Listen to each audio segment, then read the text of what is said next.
Kentucky, Michigan State. This is a weird basketball game. This was a bizarre basketball game. It felt like Kentucky was in control of what was actually happening on the court for the first 37 minutes, 35 minutes. Like, even if the score was close, it felt like Kentucky was getting the better of the play for basically the whole way. And then they shit on the court and tried to flush it, and it clogged the toilet in the middle of the free throw line on the court, and they couldn't go anywhere. I just don't know what they were trying. Like, at the end of the game for Duke, like, it felt like they kind of went away from what they were so successful with early on, right? Like, with getting Grady Dick in all sorts of different actions and trying to make him be the guy that had to sit down and defend. There wasn't like any level of structure with what John Calipari was doing in this end of game scenario. And this end of game scenario ended up lasting 15 minutes. Yeah. The only memorable thing that like was positive for me that Cal did was he ran like a dribble handoff series to start the second half between Lance Ware and CJ Frederick that I thought was really smart. It was kind of similar to the actions that you would see a couple of years ago, the Miami Heat use with Bam Adebayo and Duncan Robinson, where they just like keep continuing to dribble handoff screen until eventually Duncan gets free and gets the open shot. CJ Frederick is that kind of shooter to where you could do that. And it worked. And CJ got a 3 and it was effective. After that, and in the 10 minutes before that, I have no fucking idea what their plan was. Yeah, I feel like that. I mean, I totally agree. In terms of seeing what their offense is going to be like this year, I want to see a lot more than what we saw tonight. It was a lot of, okay, we're going to try and figure this out through just straight up, beat your guy, or we're going to dump the ball to Oscar. And I mean, to be fair, Oscar was awesome tonight before he fouled out. But yeah, I have not liked how they've tried to saying integrate CJ Frederick implies that there's been any, like you mentioned, I feel like that was like the and Antonio Reeves, by the way. Exactly. Like they have when you bring in two movement shooters like that, those are guys you have to build into your offense. You can't just have them sitting off the ball. Like, they're too good to be having it set up like that. If you're going to actually have them as pressure points, like, make it happen. And they have the guys who can run DHOs, which is what makes it more frustrating. But yeah, I'm right there with you. It was just an enormously frustrating game to watch, unfortunately, at the end for Kentucky. And it was just bizarre. It was so bizarre to watch. Like, it's almost like John Calipari has never heard that you can use a guard to set a screen. Like, I tweeted this earlier, and I was just like, does he know that that's legal? Like, you don't have to have the 5-man or the 4-man set the screen. Like, you're allowed to run like a severe Kaysen DHO or like a severe Kaysen ball screen where, maybe Kaysen like slips the screen real quick and gets like an open 3 off of it, or just like give the defense a different look. Right. Especially if you think Jacob Toppin can shoot now, which I think Kentucky thinks Jacob Toppin can shoot now. And honestly, Jacob like the shot looks pretty good. Shoot, yeah. Yeah. Like, I think that mechanically the shot looks pretty good, and he's made shots. So I need to see more, John. I've been a defender. I've been a defender of John Calipari for a while now.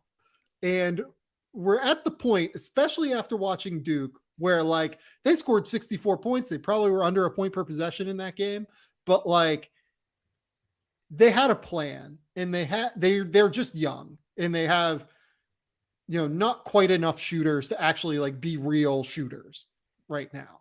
Cause I don't think Tyrese is a real shooter yet. I don't think Filipowski's a real shooter yet. Mark Mitchell's certainly not a real shooter. Lively is not a real shooter yet. They just don't have the space to be able to do it. Kentucky has the space to be able to do it. I need more. I just need, and I think Kentucky fans need more. The difference between some of the younger coaches that have come up and have, integrated modern concepts into offensive basketball, I think has exacerbated the way that Kentucky's offense looks game in, game out.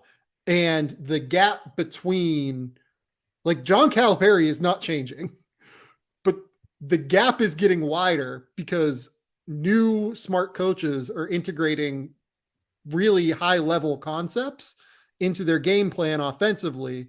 And the difference in what these teams and coaches are capable of and what they're running is just widening and widening. And it's a real problem for Kentucky now. I think he desperately needs to like figure out offense at this point. Yeah.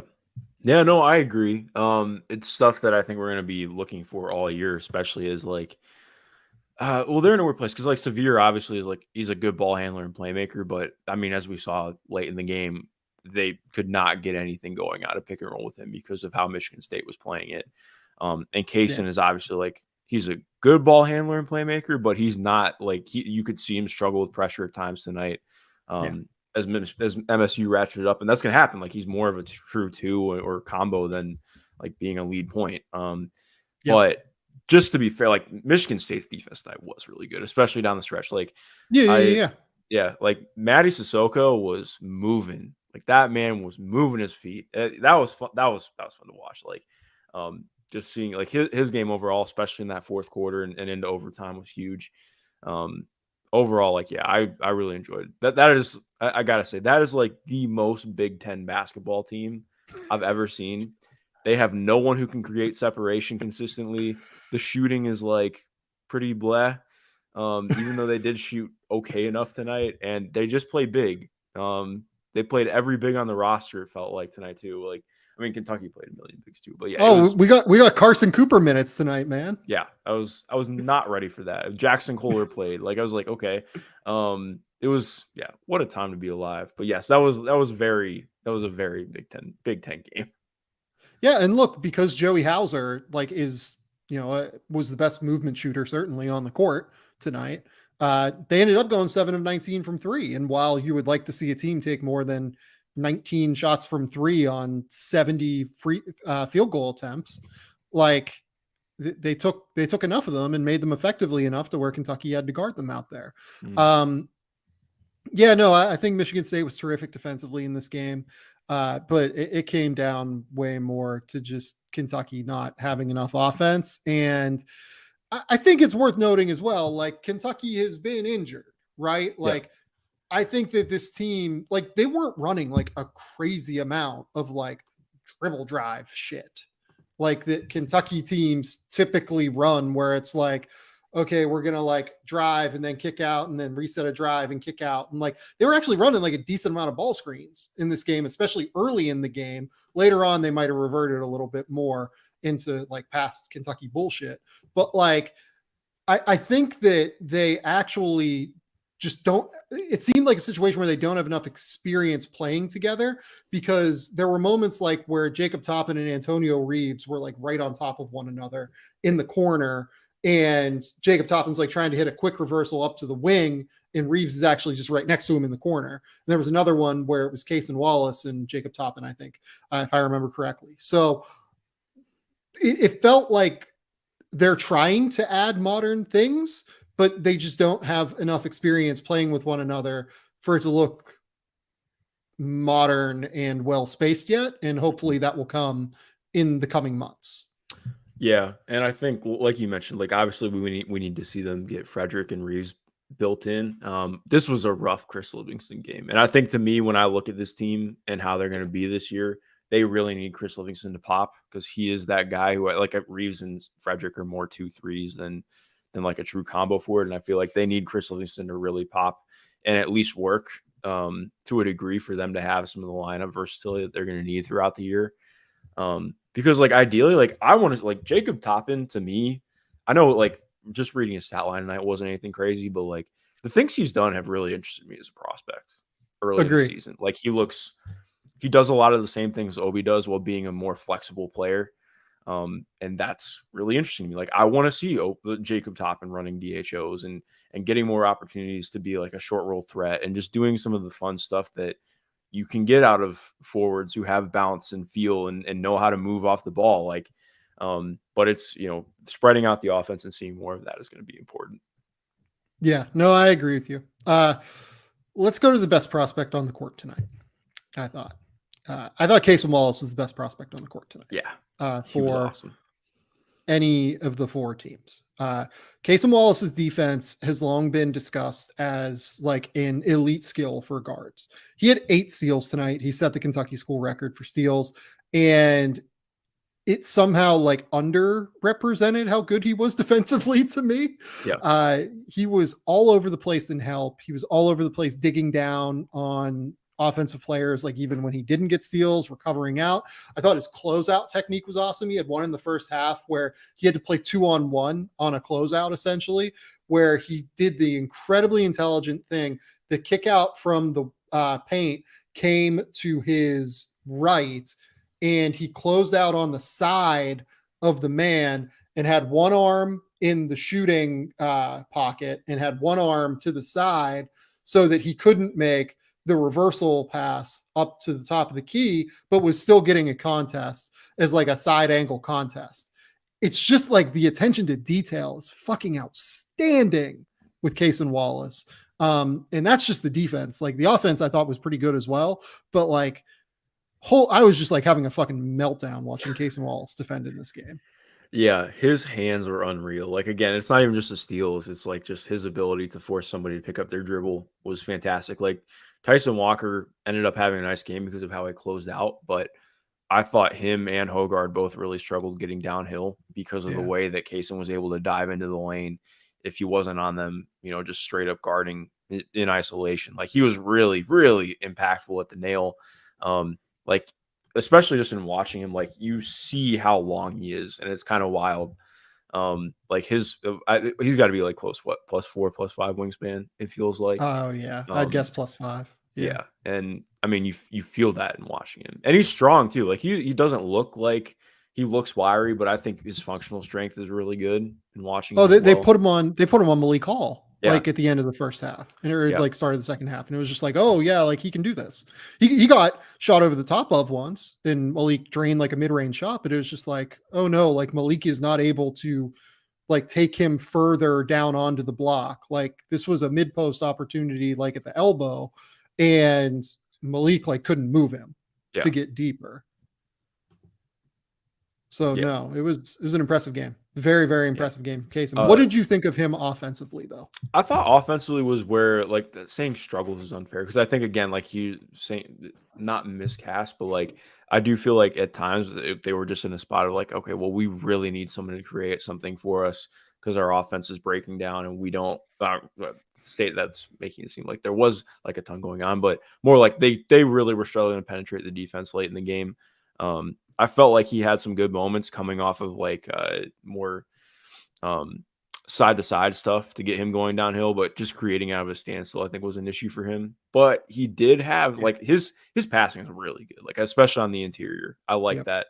He had a drop off shoes coming down left side of the lane. I don't remember who jumped, but like threw a ball like perfect window. I think it was Soko. Like jumped to him. Yeah. And like that, I mean, that pass was fantastic. Like I'm so interested in what he looks like in the league. I'm definitely in on what he's going to be as an offensive player. I just need him to like mainline Drew Holiday tape for the next like 5 years. That's all I want. I want him to just like hook up an IV of Drew Holiday tape and just like put it directly into his veins. Because there's so much there. You can just see like the passing ability, the potential to shoot it. He hit 2 corner threes tonight that I thought were really good looking. He is that starter kit. He's a Drew Holiday starter kit in a way that we often talk about that as like an ideal, player for today's NBA, right? Because someone like that can play off of a superstar on the wing, can obviously play at a super high level defensively, knock down shots, make high level passing reads, and obviously isn't going to get taken advantage of in the playoffs because of his size and strength. But I mean, this is the closest thing I think I've seen to it yet Yeah. in terms of actually being able to work out in practicality. Yeah, like the actual the defense really like I just cannot speak highly enough. That's one of the best prospect defensive games I've watched in a while. Like that was Yeah. really impressive high level shit. Yeah, really, really special. And speaking of defense, I feel bad because like we're going to talk about Kentucky for the most part in a game that Michigan State won, but I thought tonight was maybe the best I've seen Oscar Tshiebwe play defensively, outside of that final moment at the end of regulation where I think it was pretty much his fuck up.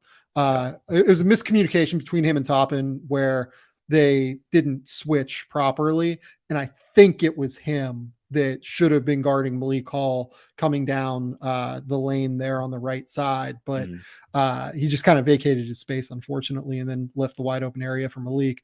But you know, Michigan State doesn't have a lot of guys that can put him in trouble in space. And I think that was a big part of this. But I also have traditionally not loved his help defense. And I thought he was absolutely outstanding tonight in help defense. Yeah. No, I agree. I think to me, I've talked about this with our mutual friend Jake Kyle Mann a lot.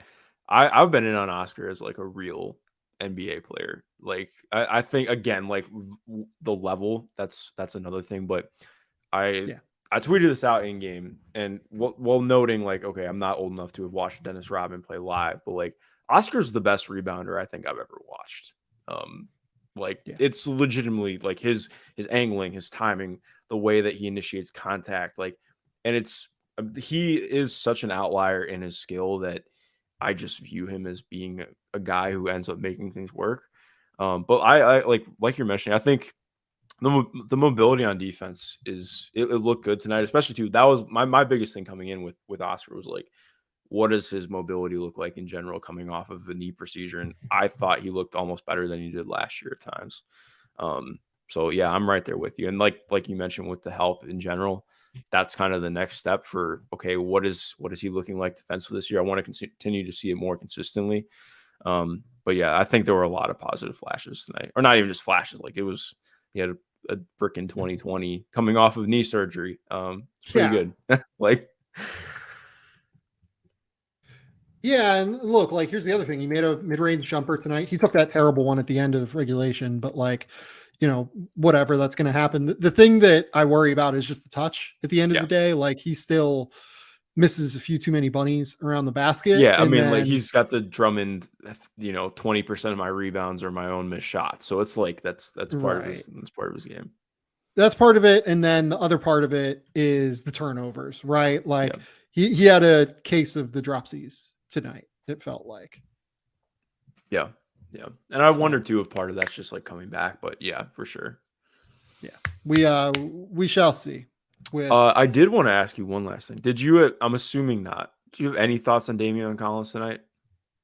I don't. I don't really want to be. I don't really want to because he was coming off of, his father unfortunately passed very suddenly, and I just don't think it's even worth discussing him as a prospect. Like coming off of that tonight, like I can only imagine what was going through his mind, playing in a game like that. Best wishes to Damian Collins, obviously.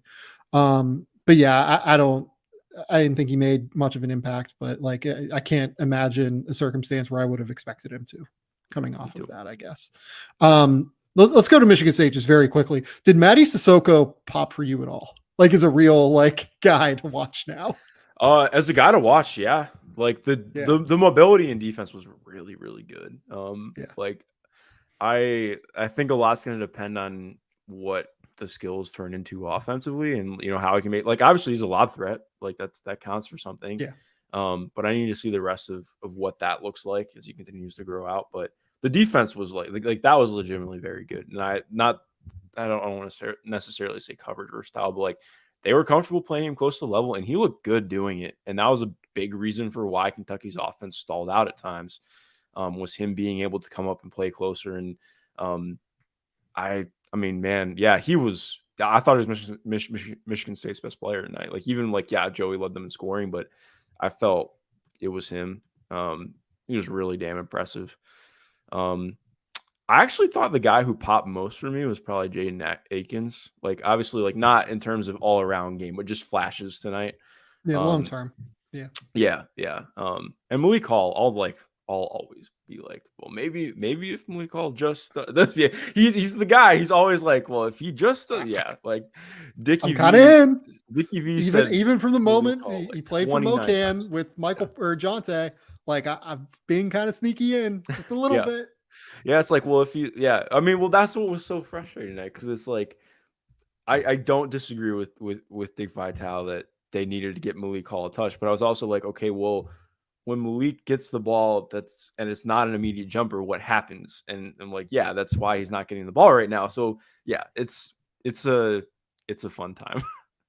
Yeah, Malik Hall had 4 turnovers versus 0 assists tonight. That unfortunately tends to be an issue with Malik, not the 4 turnovers necessarily, but just like he doesn't really know how to process it quick enough oftentimes to like keep the offense moving. Like he's a catch and surveyor, right? Yeah. But doesn't quite have the ball handling ability to like make something happen after surveying, which always makes it a little bit tricky. I think they used him well tonight in terms of like getting him the mid post touches when they got him the mid post touches. And then, you know, he had the incredible play at the end of the first overtime where just like the poise to make that pass fake and then drive and dunk. Very, very impressive. He will, if you made me bet, he will end up in my top 100 at the end of the year. Yeah. He's a guy I'm always like, yeah, exactly. He's always on my radar just because he has the skills, he has touch. Like, yeah, he's a guy. Really, really interesting player. Okay. Any other final thoughts here on the Champions Classic? Maybe let's just close with this. I can't remember the last time I felt like the Champions Classic had I don't want to say as little, but like had as few real prospects that I felt great about on the court as it did tonight. There are a lot of guys I'm interested in. Casey Wallace, Grady Dick, Derek Lively, Kyle Filipowski, Tyrese Proctor, etc. Right. But like, I would say Casey Wallace is like really the only, like, I can almost guarantee you that guy is a first round pick in 2023. You know what I mean? Yeah. Like Derek Lively, I guess as well, but Derek Lively is still like reintegrating, it feels like. Yeah. No, yeah, exactly. I think like like you're mentioning to me, like Kaysen's the only guy I look at him like maybe he makes the lottery. Like I think he'd be in my lottery right now just based on priors. Yeah, he'd be in mine too. But like exactly, like I think everybody else you're like, well, maybe we'll see what happens, but I agree. Yeah, especially like last year too with how Champions Classic was, like that Gonzaga game was loaded. So it's wait. What am I talking about? I'm thinking wrong. My bad. But yeah. But last year Champions Classic was like Duke and Kentucky. There was Ty, there was Paulo Banchero, there was Mark Williams. Yeah. Like, you know, Wendell Moore was starting to break out. You could kind of see. So like you still had Paulo against Ty in that game. And then the year before you had like Terrence Clark, Brandon Boston, Isaiah Jackson against like older Kansas team that was a year away from winning a title. Right. It just didn't feel like that this year to me.